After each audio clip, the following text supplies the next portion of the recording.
रेषा विभाजन प्रश्न रेषा ए बी ही 8 सेमी लांबीची आहे. या रेषेच्या वरच्या बाजूला काही अंतरावर P बिंदू घ्या.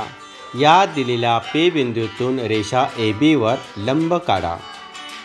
8 सेमी लांबीची रेषा ए बी काढा व त्यास ए व बी असे नावे द्यावे. रेषेच्या वरच्या बाजूस P बिंदू घ्या.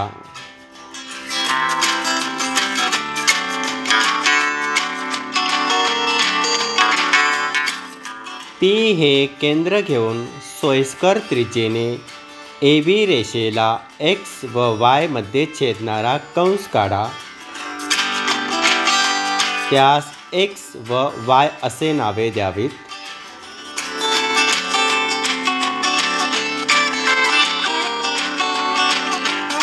त्यानंतर X व Y केंद्र घेऊन सोयीस्कर त्रिज्येने परस्परांना Q मध्ये छेदणारे 2 कंस काढा.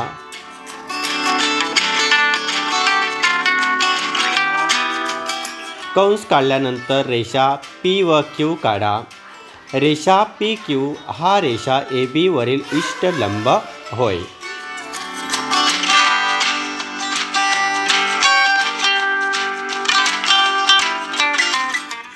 धन्यवाद.